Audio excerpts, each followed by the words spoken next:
everyone, it's Tara Love, and welcome back to my show, Too Transparent, Too Transformative. Now, this episode is like a special episode. It's not going to go in the general order that most episodes are, which is 4 segments in total. It's going to be like a recap of the last episode with director Huey G, and also just me answering questions that I always wanted to answer. Yeah, so let's start off with the questions I always wanted to answer.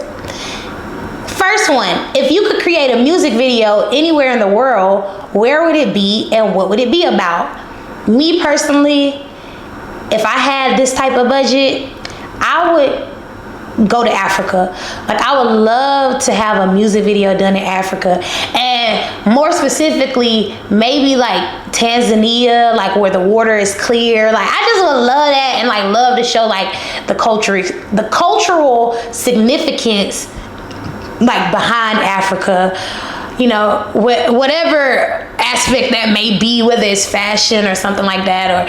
But yeah, what would it be about? It'll be about empowerment. Like, I just want to be like showing that you are a king, you are a queen, honey. Clock that T. Okay, next question. If your life had a theme song, what would it be and why? Now, all my music could be a theme song for my life because I wrote it. Hello, I'm the only songwriter. But I will say that if I had to choose like a song by someone else, it's so many great songs. It's so many great songs. Like, but Grown Woman by Beyonce, that's probably like my theme song, because I'm a grown woman. Like, I ain't gonna lie, that probably the theme song for me. Why? Because like I just said, I'm a grown woman, but also like that song just gives confidence, and that's one thing I have for sure. If you could describe your musical career and personal journey in 3 words, what would they be and why? It says musical career and personal journey. So I'm trying to get words that kind of match both.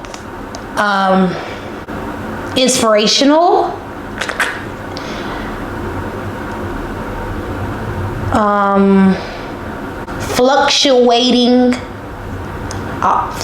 fluctuating or fluctuations, whichever one. And then 3 would be Atlanta. And I know y'all like Atlanta, that's not an adjective, a word that describes, but yes it does, because me having my adulthood in Atlanta, and as well as starting my solo musical career in Atlanta, that's why I described it. Because like I said, that's why I use that as a descriptor, because it applies to both.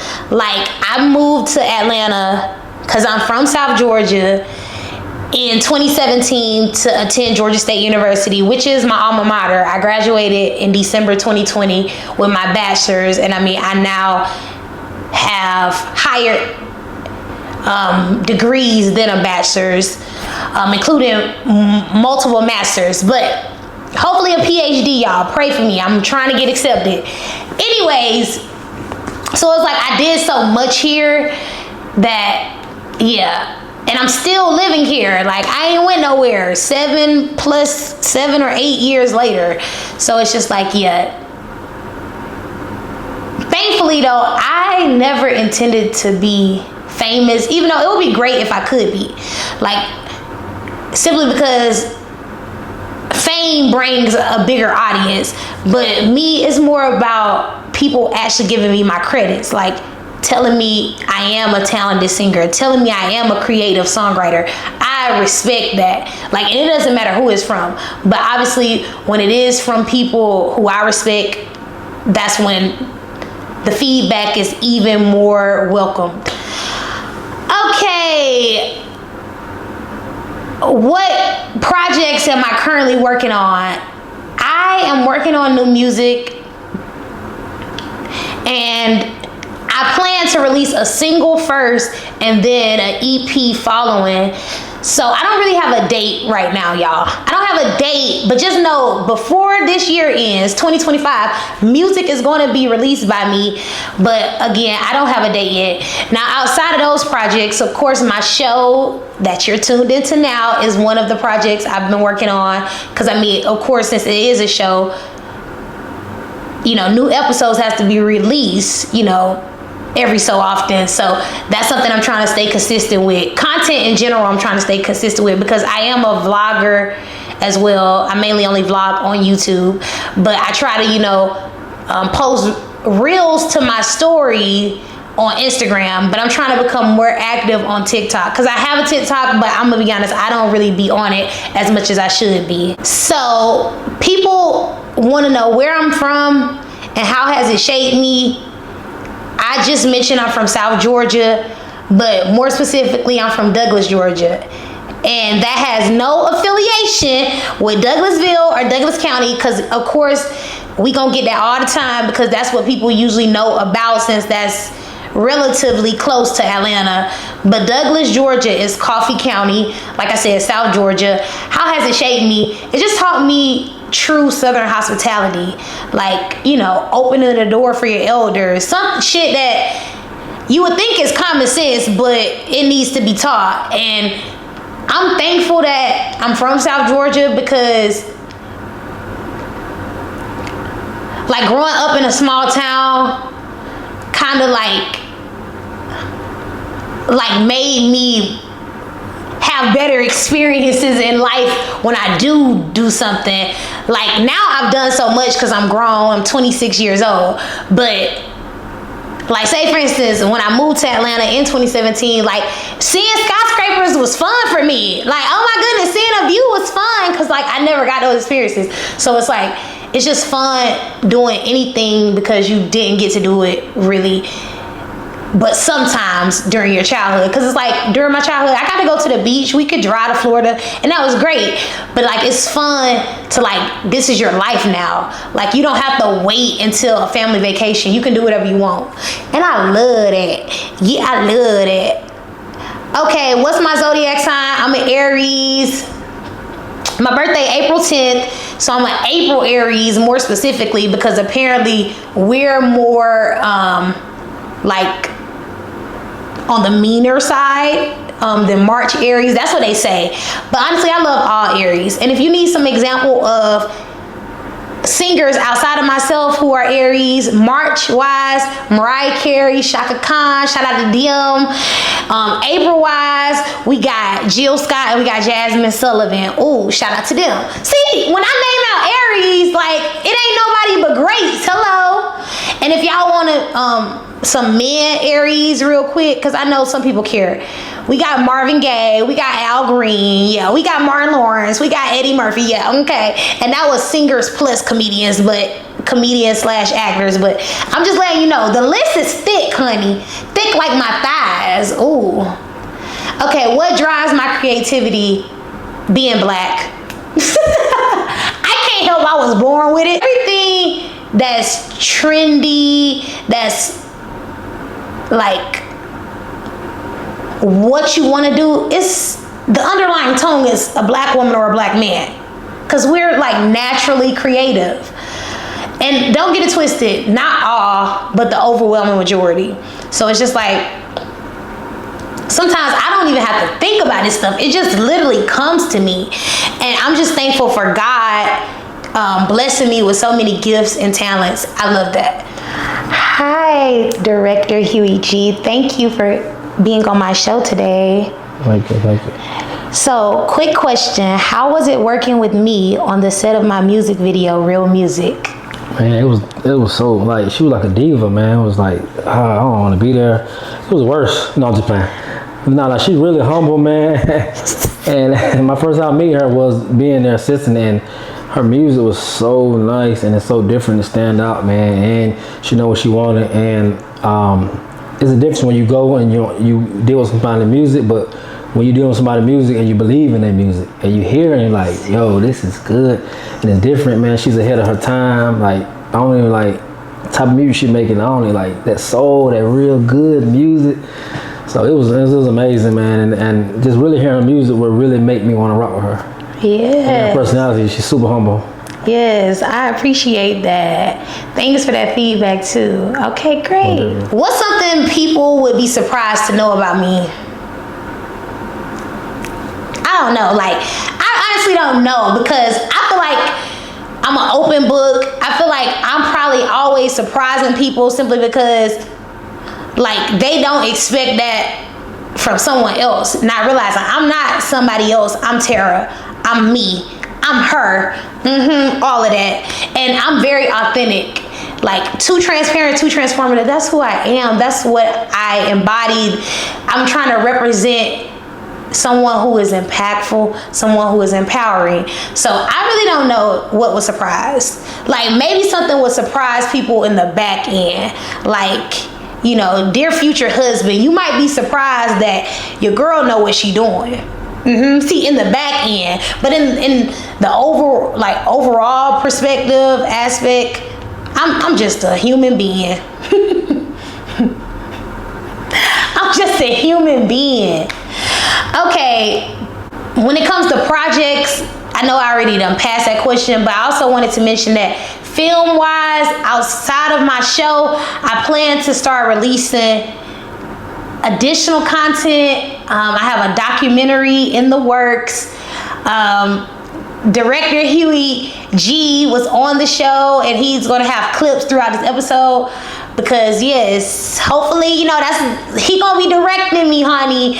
And you know, all the people we interview, as far as, you know, that's how a interview works in documentary. They have like the confessionals from different like historians and, you know, just people a part of the community, etc. And then also I want to release a short film musical. So y'all, I'm gonna write all the songs, and you know I know what I'm doing when it comes to that pen. So get ready for that. It says, who are my favorite artists growing up? Favorite artists growing up was Sierra. Sierra and Beyonce. And I still love them. But like, I really loved them growing up. Like, cause I love dancing. Like, I love dancing and singing. But it was like, if you able to do both, that's a blessing. So that's why I love them, because I wanted to practice their dance moves off their videos. But it's a lot of other people, like Chris Brown. I'm not even gonna lie, like I had a crush on him when I was a kid. Like Chris Brown, and I gotta give him his flowers. Like Chris Brown was the first like artist I would like sing on the playground. Oh God, like I was in first grade singing Yo by Chris Brown. And that's when I knew I could sing, because people was like literally like every other day, like Tara, like they'll come to me on the playground like, hey, sing that song. They said that you could sing that song. So bro, I used to be up here, yo, tell me fellas, have you seen her? I used to be eating it. I used to be a youngin' with so much energy. But like I said, yeah, those are some of my favorite artists. Sierra, Beyonce, Chris Brown. And I still love all three of them to this day. But like back then, I was crazy. I needed some Darion jeans. I was going to the full extent. And then also, I can't forget to mention Lil Wayne. Like, me and Lil Wayne connection has kind of deteriorated, because I don't listen to him as much as I used to. But I do respect him as an artist. He's highly creative. He has great metaphors, figurative language, all that in his music. And I think that's one thing that gravitated me towards him. And I went to the Louisiana Fest in New Orleans. That was 2018. So it's like, I was really a big fan. And I seen Lil Wayne here in Atlanta at the Buckhead Theater with my best friend.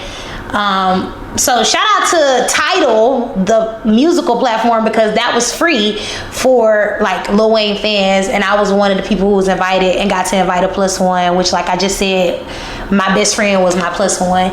But it's like, yeah, our relationship it's went downhill, but like I said, I still respect him. I still listen to his music. It's just like stuff that he already released. Like, I don't know as many of his new releases, but that was, like I said, one of my favorite artists back then, just like the other people. Which artist would I want to collaborate with and make music? Honestly, Beyonce. I think everybody say Beyonce. It's because Beyonce know what she doing. I won't have to worry about going to the studio and having to tell her anything. Like, she finna go in there and eat. And that's what I love. But if I had to name somebody else, Jill Scott, I think I've already mentioned her like previously in some content at some point. But I love Jill Scott, and I feel like our music could like fuse and merge well together because we're both kind of on our neo soul vibes. But that's also an Aries, April Aries, just like me. So I know that energy is fire. Okay, which song always makes me emotional? I have a lot. Any gospel song almost, like any worship gospel song.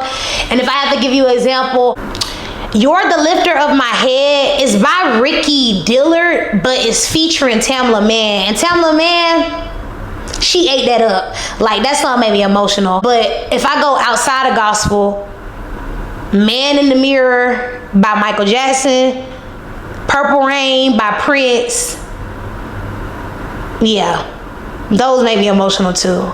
It's like, it just triggers your emotions because the lyrics are so deep and the vocals are so powerful, and I love that.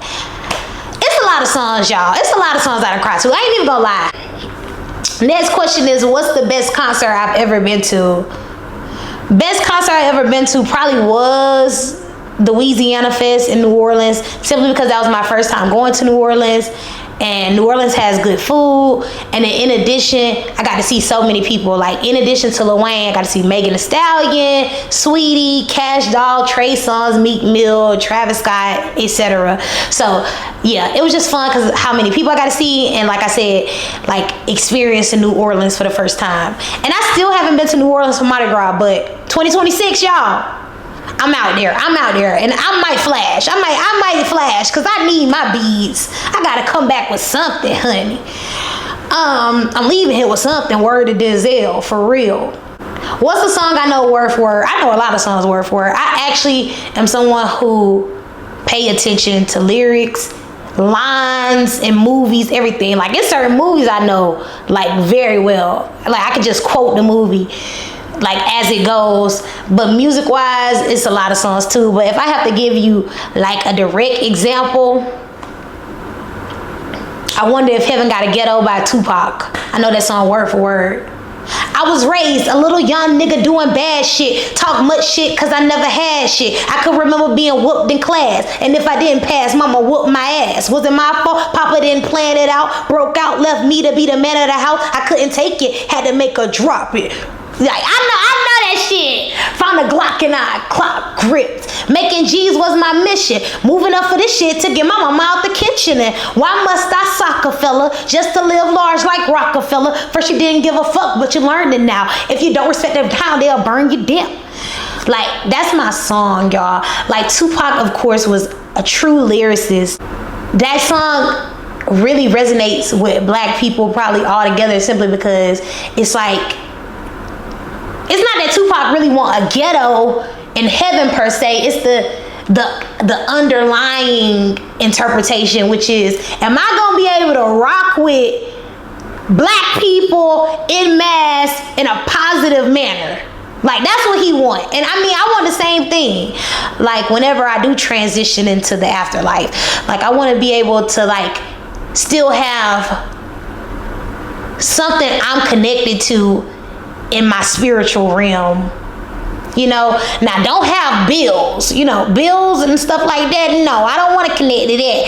But macaroni and cheese and R&B, sure. You get what I'm saying? Like, certain aspects I can take with me, and then certain shit, throw it away. I'm good on it. What's the first album I ever bought or owned? I can't think back that far, you guys. I'm old school, where it's like, I mean, thankfully I grew up. I mean, I'm born 1999. Y'all see it right here. Thankfully, I mean, I grew up in a great time period, and I was able to see stuff transition.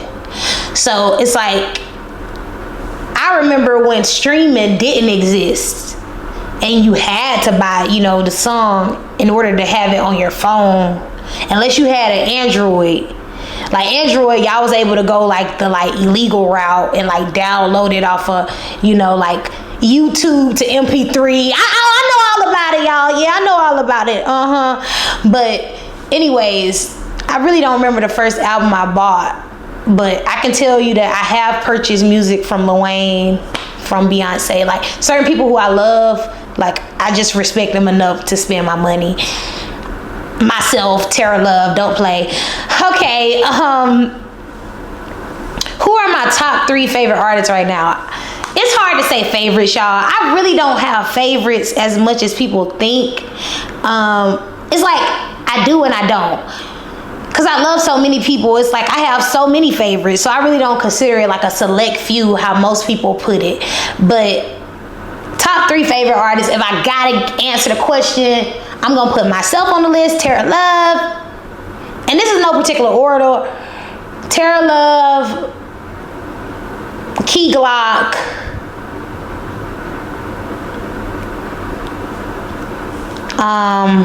Beyonce. I don't know. It's so many. I'm just gonna stick with that. Top 3 favorite artists right now is Tara Love, Key Glock, and Beyonce. Next question. Which female rapper would I put at the top of my list? Nicki Minaj. I mean, that's really not even a question. And don't get me wrong, it's a lot of talented female rappers, but Nicki, like, basically, she's a different breed. Like, let's be honest, she a different breed. Like, she done paved her way, made her mark to the point that, you know, she's the highest selling female rap artist. You get what I'm saying? So it's like, she just deserves her flowers. Like I said, it's a lot of talented female rap artists, but Nicki deserves her flowers for being at the top, because she is. Let's be honest. And yeah, don't shoot the messenger, y'all, because some of y'all gonna be like, no, don't do that. We all have our own perspective opinions, but when it comes to statistical evidence, like I said, she is the highest selling female rap artist. So clock that T, clock that T, clock that T. Who would I love to see live that hasn't happened yet? Beyonce. Like Beyonce, I mean, let's be honest, she's a great performer. So it's like she's gonna have one of the best concerts. And I haven't even been yet, but I know that because she's gonna give a great performance, and it's gonna be so like exciting to like experience like the different eras of Beyonce, because that's what I have heard about concert, is that she makes sure to do like every era of her music and not just focus on the album she's promoting. Like she's gonna perform songs from the most recent album, but she gonna make sure to hit you with that Me, Myself, and I and all that good stuff. And I love that, cause I'll be out there, me, myself, and I'm gonna be out there. I'm gonna be lit. Another person I would love to see live, in addition to Beyonce, is Monica. Like, that's a Georgia peach, just like me. I love Monica. Like, and I just love her. Like, I don't know what else to say. Like yeah, those are 2 people I would love to see live though. It's a lot of people, but as far as singers go, those are 2 people who would like, I would know so many songs that it would make it even more fun. It says, what's my guilty pleasure song? A lot of sex music, y'all. That sex music be good. Like, oh, you gonna do what? Oh, you gonna, okay, like, I like that. Or even, like Mona Leo said in the song, she was like, I'ma sit it on his grill like a BBQ. I'm like, okay. I like that. I like the metaphor, and I just like, cause I know what she's talking about. You get what I'm saying? So yeah, I have a lot of guilty pleasures. And that song that I just referenced was Passenger Princess by Mona Leo. But yeah, I love a lot of music, y'all. Who are my biggest influences or role models as a kid? Honestly, I'm not even gonna lie to y'all. I'm from Georgia, so Dr. Martin Luther King Jr. Like, that's like the only black person they wanted to teach us in school. And that's simply because he was from Georgia. And I mean, don't get it twisted. throughout the United States, that's the only person they want to teach you damn near. But as far as Georgia education systems go, like, you have to take Georgia studies like a part of your curriculum. I think it's in middle school. But anyways, I'm grateful that we were taught Dr. Martin Luther King Jr. I'm just saying it should be way more people that we were exposed to, because our history, our legacies, our heritage runs extensively. But yeah, Dr. Martin Luther King Jr., I would go to the library, I would read so many books about him, and it was like I learned so much information. Like, if you didn't know, like, he had an assassination attempt prior to his death, April 4th, 1968. Somebody stabbed him. So it's like a lot of information I learned about him just like through reading literature, but also, like I said, being taught lessons in school. And I do hate how they try to like condense Martin Luther King's legacy to only I Have a Dream. That happened in 1963. He died in 1968. 5 years, and y'all can't think of nothing that happened in between the 5 years. I can. The Poor People's Campaign, when he switched his stance to economics, you know, like, so and he was becoming more radical and all these different things. But it's like any black person who like put their life on the line, because don't get it twisted, if you were a black activist in the 1950s and 60s, you were putting your life on the line. They wanted to kill you, to silence you, simply. But any black person who put their life on the line, I respect. But like I said, the question was role models or influences as a kid. So as I, you know, became an adult or became of age where I was able to like research for myself and know how to research for myself, Malcolm X became my biggest inspiration, because his philosophy more aligns with me. Don't get it twisted. Dr. Martin Luther King Jr., I respect him to this day, and I'll forever respect him. But I do not consider myself nonviolent to those who are violent with me. I do agree with Malcolm X that self-defense is essential, and that we deserve freedom by any means necessary. You can't tell me how to get freedom when you've created systemic issues and oppressive matters that hinder me from it. You know, I can get freedom however I want, by any means necessary. I can do whatever I want in addition by any means necessary, because I am the director of my life, my vision, everything, my plans. Hello. Okay, what changes did I face earlier on that taught me resilience? I mean, just being a black woman, growing up in South Georgia, I learned how to face racism and not let it affect me. I only let it better me, because if you're someone who holds racist ideologies, that's on you. That doesn't affect who I am as a person. But it's also like empowering yourself to have a high confidence where you do have a thick skin. Everything doesn't like affect you. Like, self-control is essential, but also like battling a weak mind. Because if you have a weak mind, that's when insecurities come about, and that's when also like procrastination comes about and self-discouraging comes about. So I never want those things. So like I said, the challenges I faced was dealing with racism, you know, seeing Confederate flags where I grew up and stuff like that, but knowing how to operate, knowing that no matter how they think of me, I know who I am, and I am a queen. I am black excellence. I am black and powerful, etc. And I mean, I am resilient, because I have the most resilient ancestry ever. You can do the research. You can go start looking it up and check it for yourself. Okay, lessons and growth. What's the most important lesson I've learned so far? Being authentically yourself, because when we try to morph or disguise who we truly are, that just creates issues for us throughout our life as we proceed, because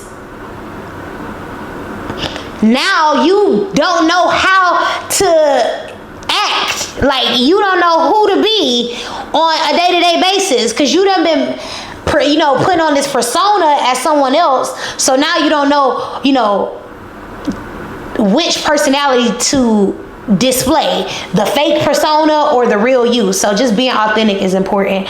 Like, I want to always be myself and being transparent, because if you don't know, say you don't know. And if you do know, then just, give your explanation, your reasoning. But I think some people sometimes are afraid to just keep it real and be like, hey, I don't know the answer to that question, or I don't have enough information about that. I need to do my research. Like, do that. But I will say, though, if you're in a certain position and you don't know certain information, people are going to ridicule you for that, because it's like, you should be more knowledgeable of certain concepts depending on your position title. So if I'm just making up something, the marketing director of a company, I should know a lot about marketing, at least, the best practices, etc. So that's what I'm saying. If you like, I don't know information about something you should know information about, you might get some negative feedback on that. And I'm just being honest. Okay, next question. How has my definition of success changed over time? Well, it's changed for me because I agree with Albert Einstein. He said that we should strive to be of value rather than of success. And that's how I feel. I'm just trying to be valuable and purposeful in my life and resourceful. So it's like, if that brings success, great. But it's more so about how I feel about myself and being able to say I accomplished what I set out to do. Not like, I got millions, so I'm successful. And don't get me wrong, you are financially successful if you do have millions, if you're a millionaire, exactly, whatever. But I'm saying, like, my goal is to make an impact. So that's how it changed, because originally I did equate success to only financial gains. All right, last question. What's the next big goal I'm chasing, and what kind of legacy do I want to leave behind? I'm chasing anything related to publishing, production, and PR, because that is now what my business, Victor Publications LLC, divisions are. It started as publishing only, but now has expanded to publishing, production, and PR, aka public relations. I have a master's degree in public relations, so it's really just trying to connect with creatives to promote, what they're doing, and then promote what I'm doing. And obviously, I'm doing music. I already have published music release, and then I have upcoming music in the works, and then I'm doing literature. My poetry book released February 2025. So that ebook is available on my website, victorpublications.com. And then I have a nonfiction book coming out in February 2026, which is an extensive major publication that I expect everyone to purchase and support, especially if you are of African descent. Any Black individual, I feel like you would resonate with this book the most, but anybody of any racial ethnicity, identity can read it, of course. And additionally, I just want my show to expand, and I want the films that I'm planning to do to be impactful as well. So, Director Huey G, is there any questions you would like to ask me? Yes, I have a million, but I'll do just one. Okay. How did you come up with the name Too Transparent, Too Transformative? Yeah, so previously I had a podcast, and it was called Too Much to Handle. And I named that podcast Too Much to Handle because I feel like I'm too much to handle. You know, I got a high energy, all that. Some people can't deal with me, and that's okay. But I figured out it was like someone else who had a podcast called Too Much to Handle, and I was like, oh no, like, sure. you know, no shade, but I just want my name to be original. So that's how this name came about, because I still wanted to keep two, like, you know, Too Much to Handle, but I wanted to do something new. So I'm like, I feel like I'm a transformative person. And I feel like I'm transparent, but I also want people who are on my show to be the same. I want them to be transparent with their answers, but also transform or whatever, you know, be transformative in whatever way they can. Like you doing it through film and your nonprofit, and that's great. And I'm doing it through music and, you know, my business, and hopefully I have a, you know, nonprofit documentary, nonprofit, everything. Yeah, we gotta come. Yeah, so it's like, that's what the goal. The goal is to be, like I said, transparent and transformative in whatever I do. That's dope, man. That's real dope, man. You're very transparent, and I think your energy, if people can't handle that your vibrant energy, then that's on them. That's for you to deal with you. And I feed off that vibrant energy, like that's good. Yeah, and it's this quote. I can't think of the doctor name, but she said, "People mistake boring for peaceful." Ooh. And I'm like, right, like, yeah, sure. Like, peace is whatever, you know, brings you peace. You might like having fun and shaking that ass. That might be peace for you. But if that bring you peace, then that's what life is about, having peace and being at peace. And you can tell when you're at peace when you just chill, you calm, you still being yourself, but you just feel good, feel at peace. You're not stressed out too much because you're being yourself, and I just want to be at peace. And we determine what brings us peace. Not double time. Like, you can't make your decisions based off somebody else. Right. Sometimes you gotta change your environment too. So you can't heal in the place you get sick at. So change your environment, change your people. Still come back and help your people. Still love your people, but you can't pour from an empty cup. So let's remember that. Period. Okay, I have a question for you, which is, where are you originally from, and how did that shape who you are today? I'm from Japan. You from Japan? No, I was talking about. I was like, okay. I'm born. I was like, you lost your accent, didn't you?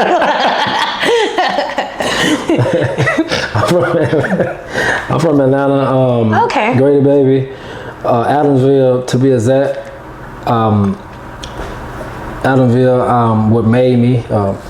So I say Adamsville because that's what I learned a lot of lessons there. That's what made me. That's my community, man. The west side of Atlanta really shaped me.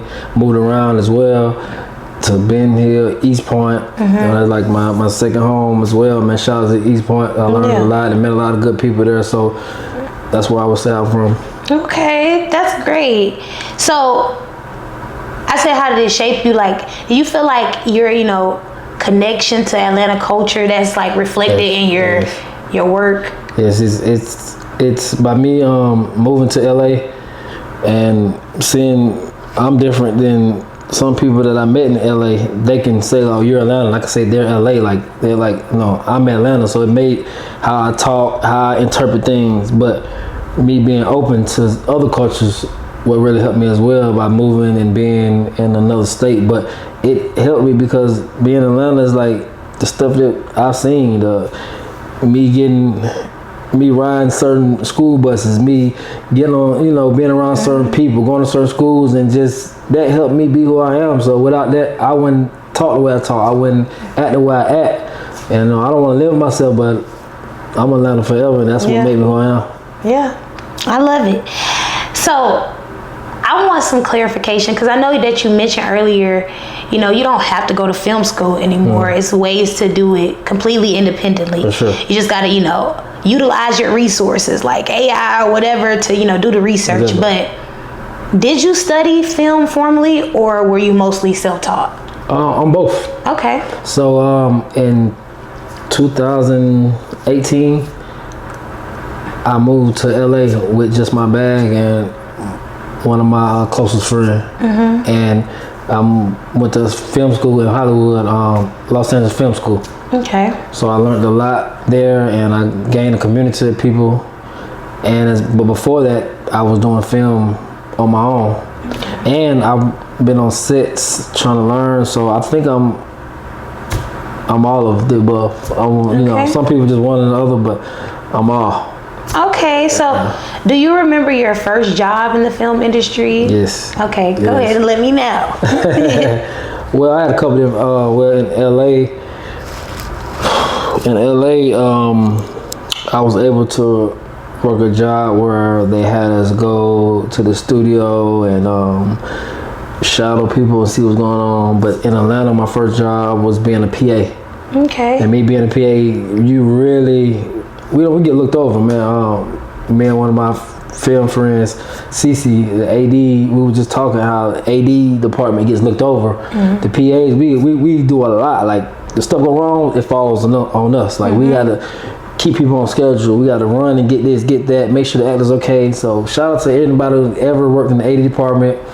Being a PA, you really learn film by being in the grit and being in the mud, running, getting people water. Yes. You know, so that's being a PA is one of my first film jobs. Okay, so in addition to Crooklyn, what are some of your favorite films that come to your mind? And it can be, films by yourself, in addition to, films by others. Right. Love and Basketball. Okay. Wait. Since you mentioned that real quick, wasn't Quincy toxic? Like, be honest. Be honest on camera. Quincy was toxic. Like looking back, I used to be like, never mind. I don't want that love to find me. I mean, some people like that though. Yeah. I mean, we do gotta be transparent. 50-50. So you think she was toxic too, Monica? Yeah, 50-50. Okay. You keep going. What's some more films? Love and Basketball. I like that movie too, though. Pursuit of Happiness.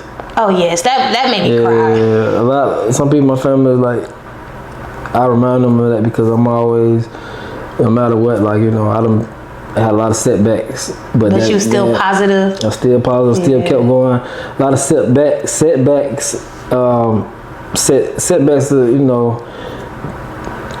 For the setup. The setup meaning what we're doing now. Yeah. Okay. Pursuit of Happiness. That's good. I'm gonna be honest. I got some hood films I like. Oh yeah. And Paid in Full is one of them. Paid in Full. I ain't gonna lie. I did have a time where I just wanted to watch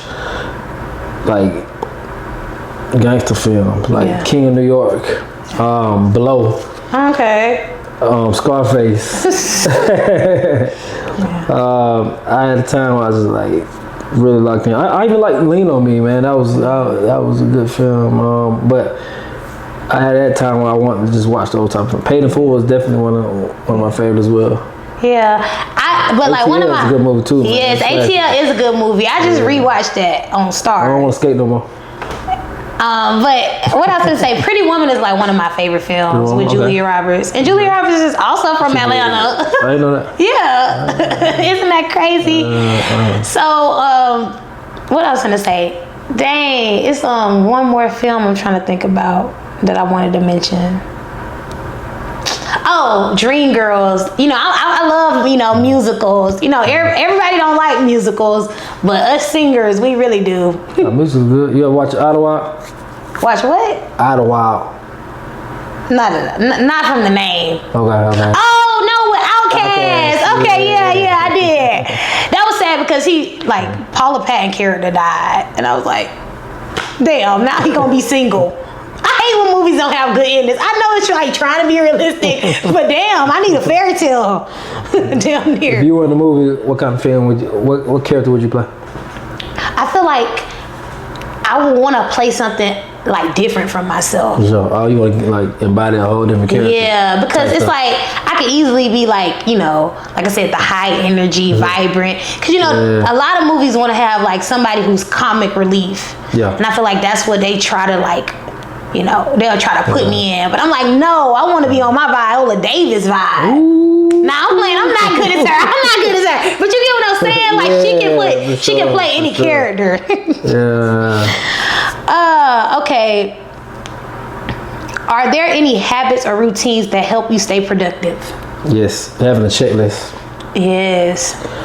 And when you have a checklist, you still got to put the things that are most important. Put a star by things that are most important. You have a checklist, and if you get done the 4 most important things, if you have 12 things on there, but you do 5 and it wasn't that important, it's still kind of productive. So putting a star next to what things are important, getting up before everybody else get up. They say 5 a.m. is either when you're the great, so either going to sleep or waking up. And being consistent. If you ain't consistent, then it's no point.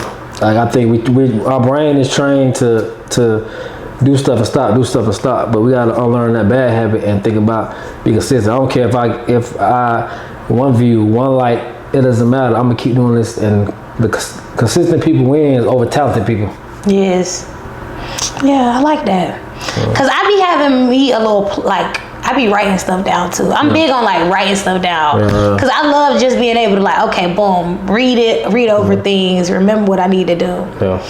Yes. Okay, so have you ever had to handle creative blocks? Yes. Yes. How do you overcome that? I have to come back to it. Sometimes you don't just force things, man. I'm big on letting stuff flow. Like if it doesn't naturally come, then it's not meant to be. I'll try again another time. I like the philosophy of flow. Taoism. Teo is like let things flow. If it's not flowing, it ain't meant to be. Okay. So you wake up at 5 a.m. Is that what I'm hearing? Oh, somebody calling me. Huh? Cause I heard that quote about greats. I do. I do. Because I'm like, I'm still in training, you guys. I do. I'm either coming in the house or waking up. Yeah. Either I'm coming in the house at 5 or I'm waking up at 5. Well, I feel like most creators, and I said this prior on something else, but we don't have a bedtime type vibe. It's like whenever we, feel finished for sure. or whatever, or get something handled. So it's like, Let me ask you, do you be writing sometime and it might be 2, 3 in the morning where it hit better? Like I'm a night. I always say I'm a night owl. Yeah. Cause I like doing stuff at night. I come alive at the nighttime or whatever. So it's just like, sometimes I don't know what time I fell asleep or whatever, but I'm gonna get my rest. Cause some of y'all be like, "Oh, the rest is for the nah." We all need rest though. I ain't gonna lie, I used to be like 90% grind, 10% sleep. That's what I live by. But when it comes to health and all that, and mental health and all that, it's not good. It's not good. Yeah, we all need rest, y'all. Most definitely. Yeah, and I'm a youngin', but I be feeling like I'm older than what I am. Why is that? Cause I be tired. I be needing a nap, like for real. And then I was literally just in Vegas, and Pacific time is 3 hours earlier than Eastern time, which is the state of Georgia. But I was jet lagged or something because I needed I literally would sleep on the plane. But then when I got back here, I still needed to go to sleep again. It happened though, because like when I lived in LA and then coming back to Atlanta in 3 hours, it always make me sleep. Yeah, I'm like, but Vegas was so fun though. So. Vegas, man, my favorite. I love Bellagio. That's my favorite. The water show. That shit's so nice. What? Oh my god. I'll be honest. I feel like, and maybe I'm a bias, but I've been to a lot of cities throughout the United States, and I feel like Vegas has the best when it comes, the best experience when it comes to digital displays. Yes, because it's like what outdoes the Strip? Nothing. I'm gonna get my little big drink. I'm gonna walk around with my drink. I was walking around with something else, but it's legal there. It definitely is. God. Sure. So I'm gonna have a good time, and I love Vegas, man. Yeah. What happened in Vegas stays in Vegas. And no, they say that for a reason. Because let me tell you why I say that. It's certain things that you're not even going to remember to tell because you probably was messed up. Vegas is a good time, man. That's some a good people time. go to gamble. Some people go to strip. Some people go to the club. Some people go to get married. Some people so it's everything you want. Yes. It's like, you're going to have fun. That's why I was telling a photographer I was working with. Because she was deciding between Vegas and Miami. I was like, it's two different vibes. I'm like, you can have fun in both, but Miami is more so if you want to be on your little water vibe, ride a boat or something like that. You got the water a lot. Yeah, but I'm like, if you want to get lit, you need to go to Vegas. Yeah, man. But she was like, my husband gonna be gambling. I ain't trying to lose no money. I was like, no, I feel it. Cause that gambling is so accessible in Vegas. Like, it's casinos at the airport. No, it is like literally, like you said, you can go to the airport, you can go in there wait while you wait. Yeah, like while you waiting on your plane, or after you get off the plane, it's crazy. Okay, so are there any defining moments in your career that you would like to highlight? Defining moments, I would say putting out my short film in January. Okay. Because it's it's good when you working on other people's sets, you're doing their thing, but when you actually have to pull your resources, put your money up, do your own networking, and do everything from scratch and on your own, and just put it out. It's like, so me, after putting it out, doing my screening, and still getting accepted in film festivals. To me, I feel like that was, will always be my defining moment, because it's a lot of times you can talk about it, but when you just finally just do it, it's a whole nother experience. Whole nother experience. Yes. Yeah. And it's a great feeling. Like, just accomplishing something feel good. Be like, oh, now I can go watch it. No, sometimes, because I be watching my show back. I'm like, I'm so funny. Or whatever. Or I did that or whatever. So I feel like it's probably the same way. Yeah, I just want to give you your flowers and what you're doing, man. Your energy is vibrant. You're always working, you're always doing something. So I just want to give you flowers and keep going. Thank you so much. Stay consistent. We giving each other flowers. Yeah. That's why I made sure to have you on the show. Because it's great to, like I said, highlight what people are doing in creative spaces. Yes. And just because we talking about it, we already confirmed we doing a documentary and all that, but I just wanted to mention that I want to do a short film too, but a musical. Because like I said, I love musicals. Yeah. And I'm going to write all the songs and stuff. Like, I want to be like Prince, Purple Rain, but not to that extent, because that's not a short film or whatever. But I write all the music and everything. I think, I'm glad you said that, because a lot of stuff is like cliche or whatever, but you being an artist, I think stuff like that was just pop, man. Yes, because I can sing, so it'd be like, but it's also like, I'm planning to sing all of the songs, but it's like, it's gonna be a little different, because say for instance, I might be singing the part, but it might be somebody else playing the role. You get what I'm saying? It's kind of like the Lion King, the original Lion King. Yeah. Jason Weaver is the singer for Simba. And then but the actor is somebody else. And then I've seen some of the podcasts where he's still getting royalties. His mom encouraged him to take royalties instead of over upfront payment, and now he's still getting paid to this day for Lion King, which is great. Like he's like, a lot of people can be like, oh, I'm rich forever, because they always gonna get money from that, because it's always gonna be popular. But anyways, that's kind of how, in a certain aspect, I want to be like, I'm gonna play the main character, but I'm singing all parts, even though somebody else may be acting the part. That'd be fun. I want to do something like that. Yeah.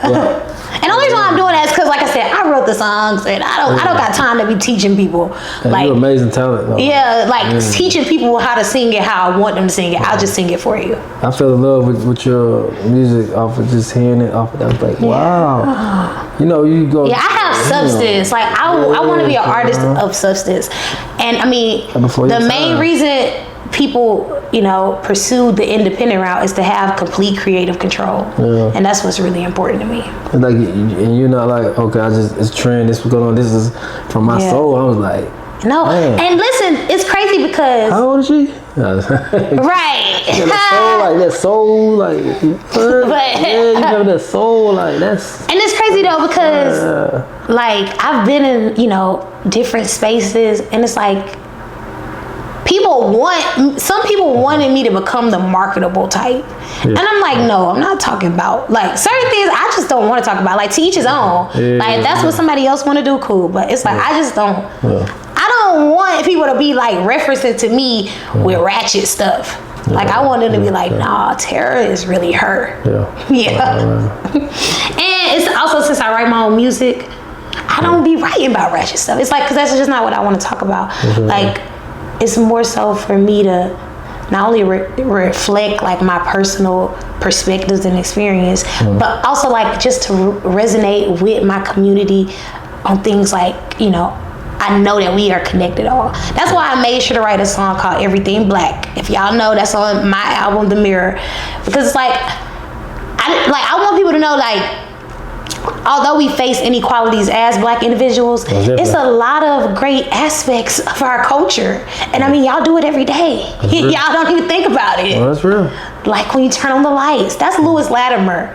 Like, don't get it twisted. He invented the carbon filament, all that stuff. So it's just like, and that's not even the only aspect, because music, I mean, all the genres that you know of and love, come on, they mostly us. We created them. Yeah. So it's just like, yeah, I love. I love what you're saying, and I like that's what you stand for, and you don't forget what we've been through and all that, but it's important that we see ourselves as powerful. And we don't see ourselves in a different way. Like, you know, we are powerful. We are trendsetters. Yes.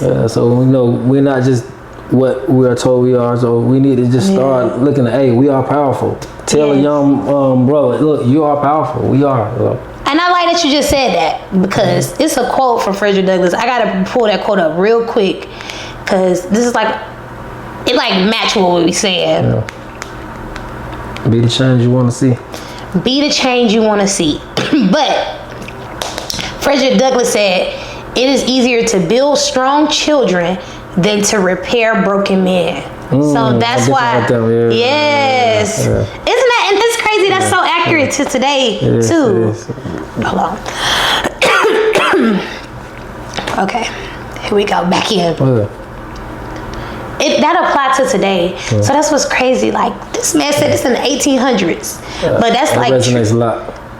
Yeah, so it's like, that's also like, we gotta be more interactive with our children. And like, teach them, you know, their culture, their history, their heritage, all that, because some of these kids don't be knowing simply because y'all never teach them, and they not gonna teach them in school. Y'all see what they trying to do, erase, you know, all the aspects of truth or whatever, and just teach you the simple stuff. So yeah, I just think, like I said, we need to tell our kids, we need to build them so they can be strong and confident when they, you know, reach their adulthood.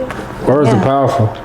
Right. You can curse people by saying words. Right. Saying the wrong words. So we need to keep empowering our kids, and a lot of us come from broken homes. But like he's saying, instead of so many broken homes, let's just build them before they get broken. Yeah. And then it's also like, I mean, you know, statistically, most Black people don't grow up in a 2-parent household.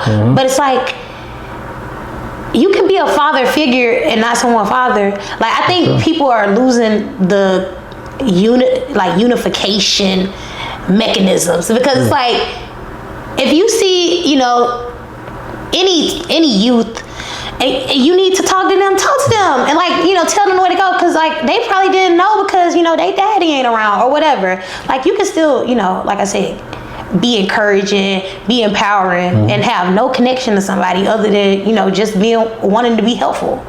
Yeah. Sometimes you can be the coach you needed. You can be the uncle that you needed. Be the person that you needed when you was little. Oh goodness. Because some people didn't have that. Right. And then it's like, I think people don't understand how, like, that really can change someone. Like, incentives are like, literally can put somebody on the right path. Like, they probably was headed down the path of destruction until you spoke to them. And that's important. Okay, though. So, y'all, that's the end of this episode. I hope y'all enjoyed the clips that I inserted, you know, throughout this episode, but I also hope you enjoy, you know, learning more information about me, Tara Love, your host of Too Transparent, Too Transformative, as well as a talented singer, songwriter, scholar, creative, etc. Blessings, everyone. Make sure to subscribe.